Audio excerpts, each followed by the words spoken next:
The city received her rental assistance application October 2021, but the funds weren't dispersed until this August.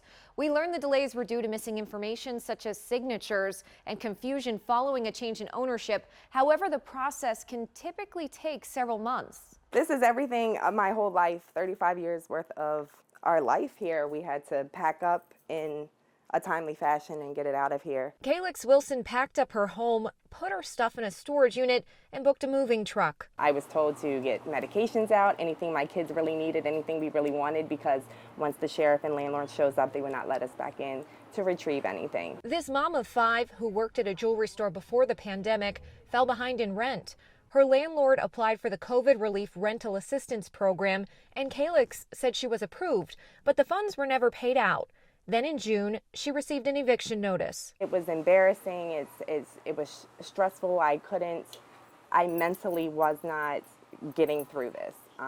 Everybody I reached out for help just was not helping. She contacted us and we checked in with the city.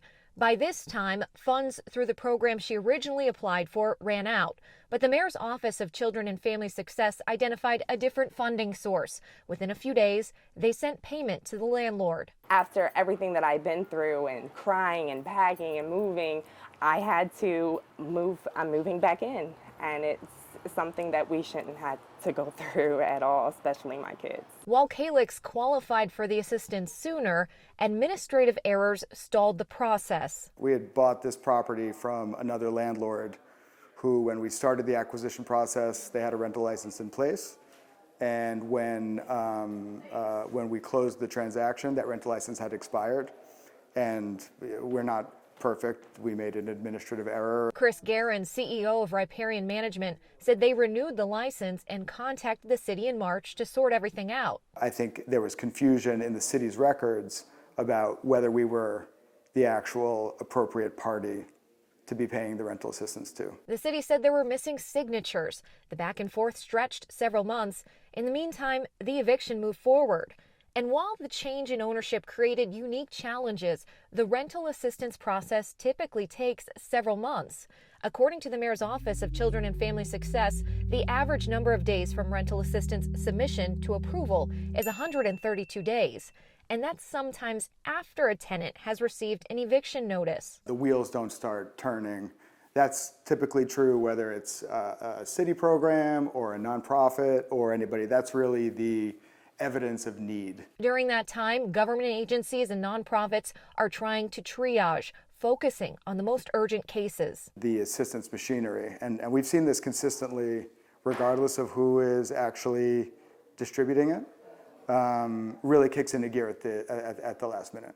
And some of that is because they're trying to manage scarce resources, not just funding, but staff time. And funding sources aren't always consistent. New programs come with a new set of rules, which can mean further delays. We need to move away from a series of emergency short-term programs that don't speak with one another and come up with something that everybody involved can actually plan around and constructively participate in. Because no one wins in an eviction, not the landlords who pay the overhead costs, nor the tenants who need a stable housing situation. The mental health of my older two, worrying if they had to change schools, lose their friends. It was just confusing.